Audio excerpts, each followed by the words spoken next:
Em geral, considerado como Tel Dei Ala, imediatamente ao norte do Wadi Jabok, Sucote, como Peniel, estava dentro dos limites de Israel, e o centro do culto talvez tenha sido hostil às reformas de Gideão. Versículo 6. Ainda não está em seu poder. Literalmente, ainda não está em suas mãos a palma da mão, que provavelmente reflete o costume antigo de colecionar as mãos dos mortos Zeba e Zalmuna. Os nomes como Cushan e Rizataim provavelmente são paródias criadas pelo autor, dando o significado sacrifício e proteção negada à sua forma original é desconhecida. Versículo 7. Rasgarei a carne de vocês, a neve traz, vou debulhar os seus corpos. Vou usar espinheiros como ferramenta para debulhar. Versículo 8. Peniel, Gênesis 32, 24, 32. Provavelmente o lugar gêmeo de Tulu é de Darabe, as margens do Jaboque, próximo de Sucote. Versículo 9. Quando eu voltar triunfante, Hebreus Shalom, que é melhor traduzido por com vitória do que em paz. Versículo 10. Carcor, no deserto da Transjordânia, a 230 quilômetros a sudeste do lugar de passagem do Jordão. Versículo 11. A leste de Nobá e Jogbeá, o primeiro local não está identificado. O segundo provavelmente é Kirbet El Jubeihat, em direção a Amã a partir de Sucote. Versículo 12. Derrotando também o exército. O exército se derreteu, Neb, refletindo uma palavra de raiz árabe. Parece se adequar ao contexto. Versículo 13. Subida de Eris. O lugar é desconhecido. Versículo 14. Um jovem de Sucote, hebraico Naar, pode ser um moço ou um servo de posição inferior. Confira 7:10. Um incidente reflete a difusão da escrita após a introdução do alfabeto em cerca de 1400 a.C. Versículo 16. Castigando-os, Naneb, disciplinando, uma mudança do debulhar, do versículo 7, que algumas versões mantêm aqui. Confira, BJ rasgou o povo de Sucote. Versículo 18, em Tabor, Monte Tabor. Confira 4:6, ao norte do Monte Moré. O incidente é apresentado aqui pela primeira vez. Vemos agora uma segunda motivação da briga pessoal de Gideão com os dois reis. Versículo 19, filhos de minha própria mãe, irmãos por parte de mãe. Versículo 20, Jeter, seu filho mais velho. Se os reis tivessem sido mortos por um rapaz mais jovem, isso teria aumentado a desgraça de sua morte. O erro fatal de Gideão, 8:22-27. A parte final da vida do herói começa com uma das recusas mais nobres da história bíblica. A teocracia já vista é mantida e a monarquia hereditária é rejeitada com determinação. Mas a recusa é seguida imediatamente por um pedido muito estranho, cujo resultado final daria àquele juiz a pompa de um monarca oriental e um ponto focal para a infidelidade religiosa nacional.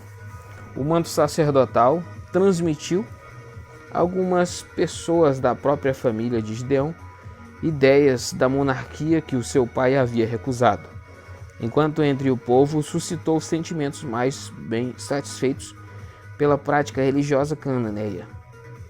O reinado de Abimeleque e a adoração de Baal-Berite foram o resultado. Versículo 22. Reine sobre nós, hebraico Nizolo, ou não é Mesholo. Três palavras diferentes para governo são usadas nestes dois capítulos. Gideão nunca é convidado a tornar-se rei, que é Melek no hebraico. A palavra aqui, né, alguns pronunciam Meller. A palavra que é usada em toda a fábula de Jotão 9:8-18, uma honra que o editor de Juízes também recusa a Abimeleque.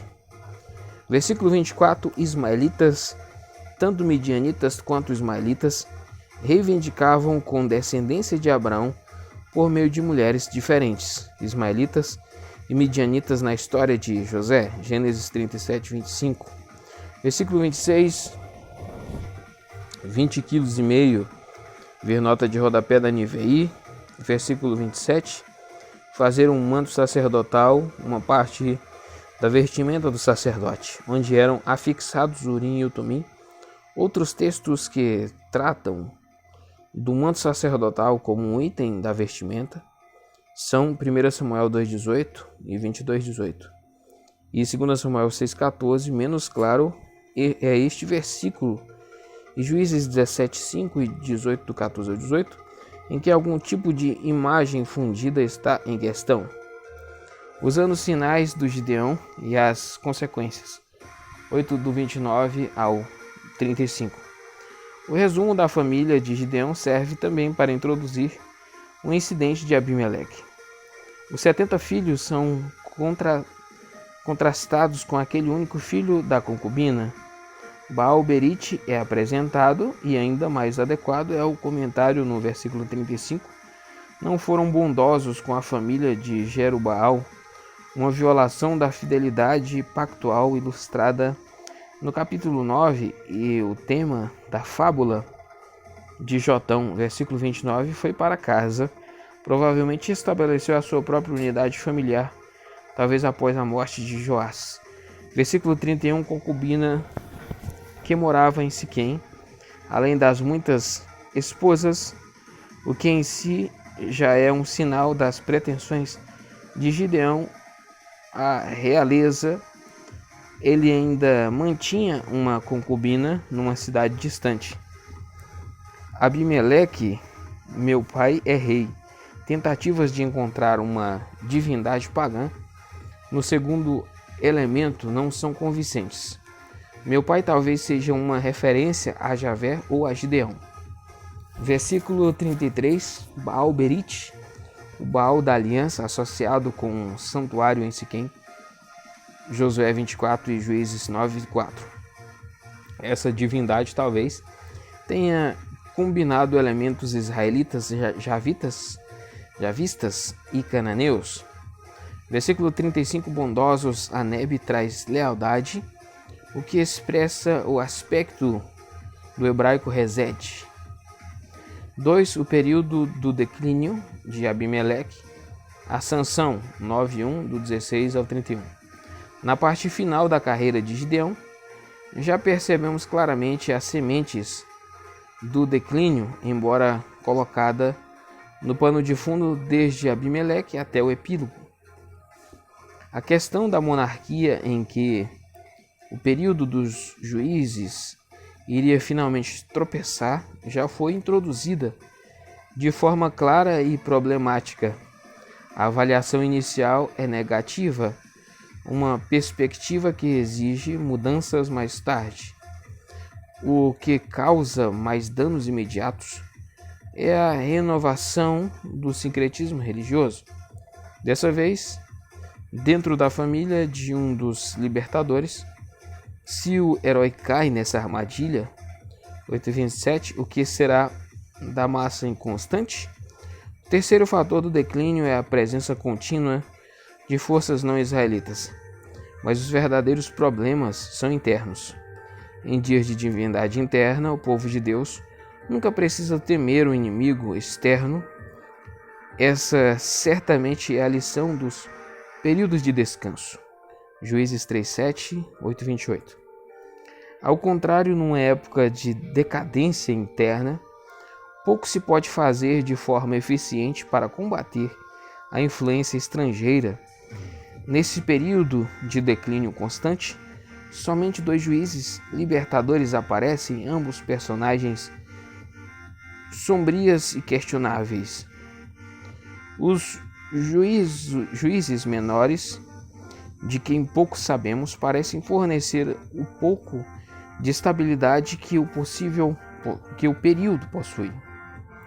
Letra A. Abimeleque, monarquia, abordada, 9 do 1 ao 57. A trama de Abimeleque e a coroação, 9 do 1 ao 6. Embora Siquém esteja localizada dentro do território de Manassés, Josué 17:2, seus habitantes, evidentemente, se sentiram alienados do clã abiesrita de Gideão, um sentimento explorado por Abimeleque. A missão traiçoeira que se seguiu quase teve sucesso, com a fuga de Jotão sendo contrastada com a coroação no versículo 6.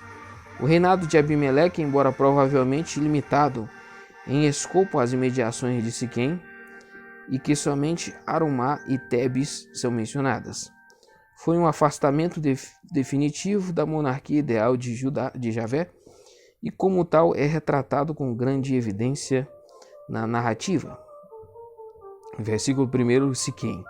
A história de Siquém e o Israel antigo é desconcertante, mesmo sendo a cidade principal da região central do norte de Canaã.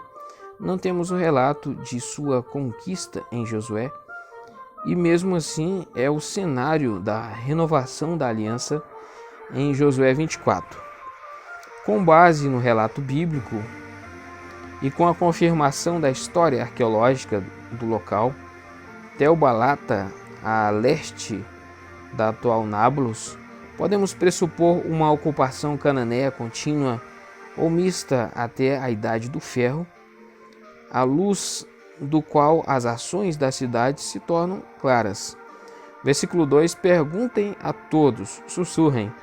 Na Neb reflete o procedimento dessa trama secreta. Os cidadãos, hebraico Baalê, ou senhores de cidadãos principais, Neb é melhor. O alvo é a velha aristocracia dos cananeus. Confira 8:14, em que os oficiais de Sucote, literalmente príncipes, no hebraico Sarim, os anciãos Zequenim, constituem a liderança. Baalê talvez seja um trocadilho irônico, com referência ao deus da cidade, versículo 5, sobre uma rocha, possivelmente num tipo de ritual. Observe que dos 70 filhos pagos com 70 moedas, um escapa, versículo 6. Bet Milo, literalmente a casa do eterno. Não, do eterno não. Casa do aterro. Casa do aterro. Com frequência, imagina-se que era uma parte aterrada da cidade. 2 Samuel 5:9, 1 Reis 9:15. Aqui provavelmente o Milo seja identificado de alguma forma com a torre de Siquém, versículo 46. Ao lado do carvalho, junto à coluna, a maioria dos estudiosos modernos leem o hebraico Masebá, coluna, em vez de Musab, posto avançado aterro, e o associam a Josué 24:26. A fábula de Jotão, 9 do 7 ao 21. O filho mais novo de Gideão, evidentemente passado para trás pelo poder político-militar do seu meio-irmão, recorreu a uma obra de arte poética, a forma literária da maldição, para garantir o colapso definitivo do golpe de Estado de Abimeleque.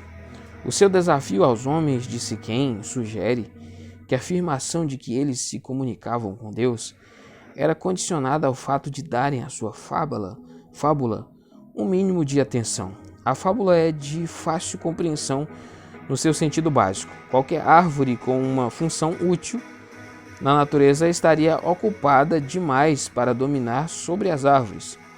Somente o espinheiro, uma moita notória por espalhar fogo pelo solo do deserto, tem a audácia de aceitar o convite.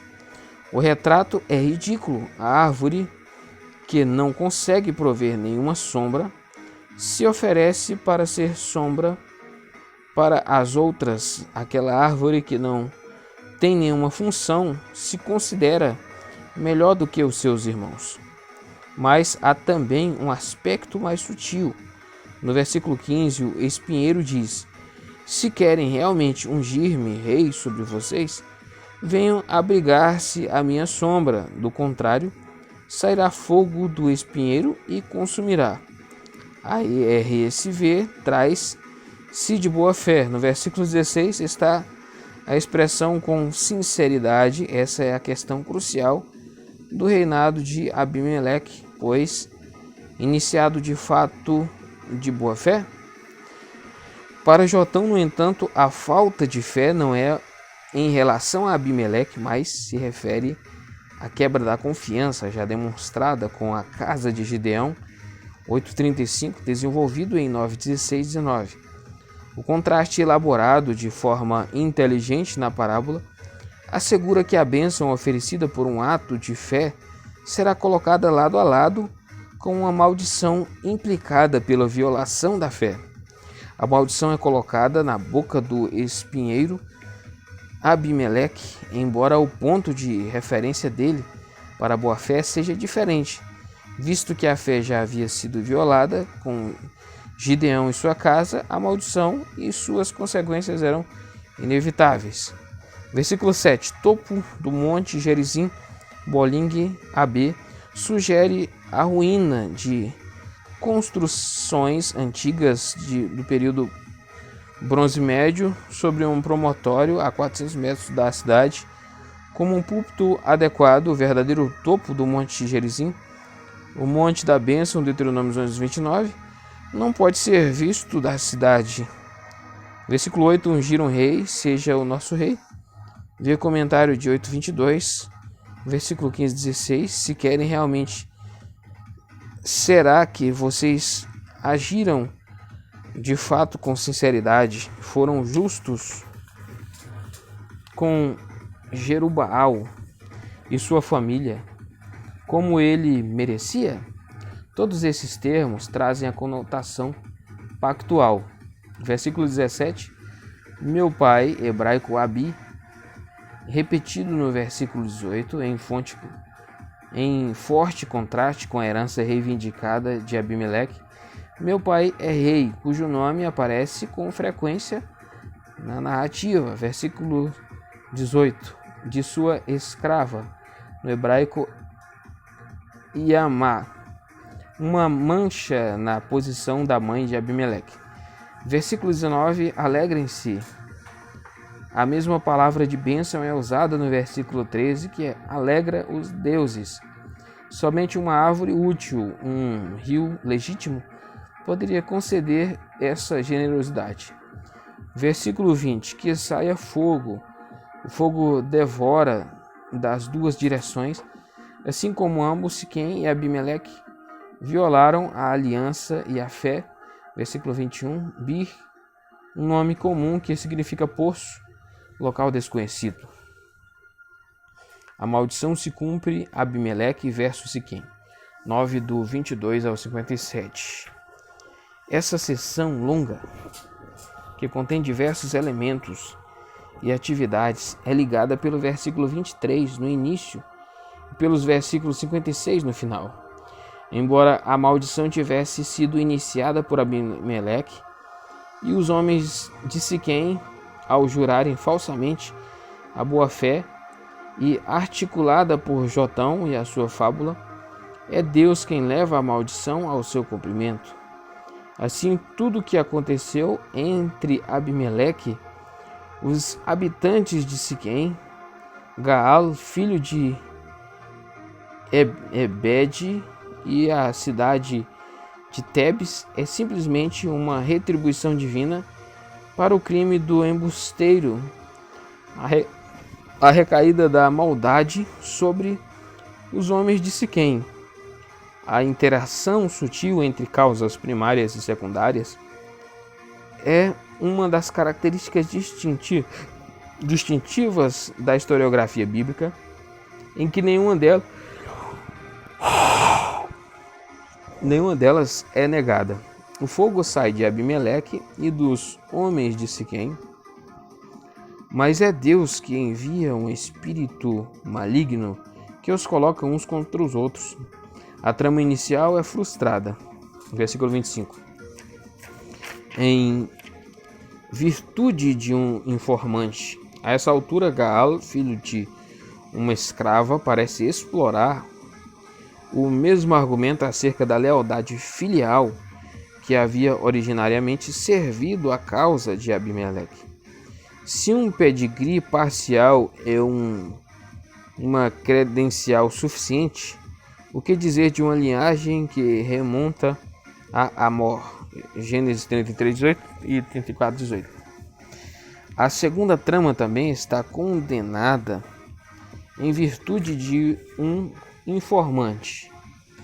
Zebul, o governante da cidade, aparentemente indicado por Abimeleque, ganhou o dia com a sugestão de que um ataque bem cedo de manhã pegaria Gaal desprevenido. Quando Gaal estava para descobrir a trama, primeiro o paralisou e depois o ridicularizou, e desafios para enfrentar Abimeleque em campo aberto, fora da proteção da cidade. Um ardil no dia seguinte permitiu que Abimeleque entrasse na cidade. Dessa vez, a cidade foi arrasada e ritualmente profanada. A torre de Siquém, provavelmente o templo de El-Berit. Versículo 46. Foi identificada como a Migdal, uma fortaleza-templo de Tel-Balata das idades do Bronze Médio, Bronze Tardio, Ferro. Esse último reduto foi queimado, terminando a história da cidade por um período considerável. O final de Siquém, o fogo havia saído. Agora está decidido mais o que vai acontecer com Abimeleque. A segunda parte da maldição é registrada de forma breve, mais clara nos 5 versículos finais da narrativa. Privado de sua cidade mais forte, Abimeleque tenta ampliar o seu controle à cidade próxima de Tebes. Ele estava para destruí-la pelo fogo, como havia feito com Siquém, quando a sua vida e a história é repentinamente encerrada por meio de uma pedra de moinho. Assim ocorre a retribuição de Deus.